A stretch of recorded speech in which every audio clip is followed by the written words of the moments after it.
Welcome to Sunday School. And as it is appointed unto men once to die, but after this the judgment. Hebrews 9:27. Jehu said to the captains, Do not let anyone go out of the camp to bear word to Jehoram. I will go myself. Then Jehu made ready his chariot and rode swiftly toward Jezreel, his company riding after him. The watchmen on the tower at Jezreel saw him coming and called out to King Jehoram, I see a company coming toward the city. Jehoram thought that they were bearing news of the war with the Syrians. He sent out a man on horseback to meet the company. The man came and said, Is all well? Jehu answered him, What difference is it to you? Come after me. Then the man turned and joined Jehu's company, and so did another man whom Jehoram sent when the first man did not return. And the watchman called out to Jehoram again, 2 men have gone out to meet the company that is drawing near, but they have not come back. And the man at the head drives like Jehu, the son of Nimshi, for he drives furiously. Then Jehoram became anxious. He sent for his chariot and went out to meet Jehu, and with him went Ahaziah, the king of Judah, each in his own chariot. It came to pass that they met Jehu in the very place which had been the vineyard of Naboth, the same place where Ahab had met Elijah, when that same Jehu was standing behind Ahab in his chariot. As Jehoram drew near to Jehu, he called to him, Is all well, Jehu? Can anything be well, answered Jehu, as long as your mother Jezebel lives with all her wickedness? When Jehoram heard this, he saw that Jehu was his enemy. He cried out to King Ahaziah and turned his chariot and fled. But he was too late, for Jehu drew his bow with all his strength and sent an arrow to his heart. Jehoram fell down dead in his chariot. Then Jehu said to Bidkar, whom he had made his chief captain, Take away the body of Jehoram and throw it into the field where the body of Naboth was thrown. Do you remember how, when you and I were riding in the chariot behind Ahab his father, the Lord said, I have seen the blood of Naboth on this spot, and the punishment of Ahab and his sons shall be in this place? When Ahaziah the king of Judah saw Jehoram fall, he too turned and fled. But Jehu pursued him and ordered his followers to kill him. So Ahaziah the son of Jehoshaphat and grandson of Ahab, for his mother Athaliah was a daughter of Jezebel, he also died at the hand of Jehu.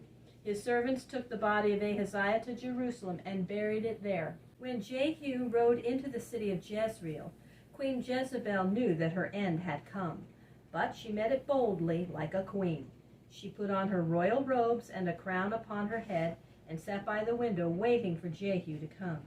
As he drew near, she called out to him, Good day to you, Jehu, you who are like Zimri, the murderer of your master. You have read of Zimri, who slew King Elah and was himself burnt in his palace 7 days after.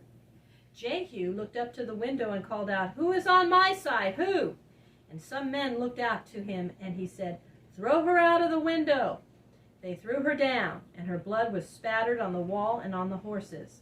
King Jehu came into the palace and sat down as master and ate and drank. Then he said, Take up the body of that wicked woman Jezebel and bury her, for though wicked, she was the daughter of a king. But when they looked on the pavement, there was nothing left of her except her skull and the bones of her feet and her hands, for the wild dogs of the city had eaten her body. Thus the wicked life of Jezebel came to an end, and the word of the Lord by the prophet Elijah came to pass. And Jehu slew all the sons of Ahab and their children with them, so that not one of Ahab's family was left alive.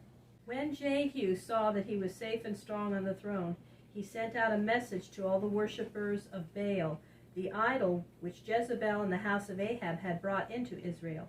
This message was, Ahab served Baal a little, but Jehu will serve him much. Now all the priests of Baal meet in the temple of Baal in Samaria.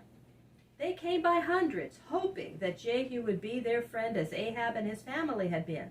But when they were all in the temple, he brought an army of his soldiers and placed them on guard around it. And when no one could escape, he gave the order, Go into the temple and kill all the priests of Baal, let not one get away alive. And this was done in a cruel manner.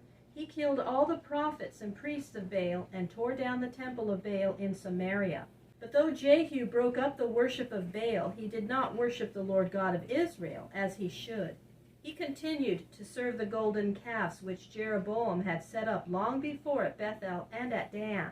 And the Lord sent a prophet to Jehu, who said to him, because you have done my will in destroying the house of Ahab, and in destroying those that worship Baal, your children to the 4th generation shall sit on the throne of Israel. On account of the many sins of the people of Israel, the Lord began in the days of Jehu to take away the land of the 10 tribes. Hazael, the new king of Syria, made war on Jehu and conquered all the land on the east of the Jordan, from the brook Arnon to the land of Bashan in the north. So all that was left of Israel was the country on the west of Jordan, from Bethel northward to Dan.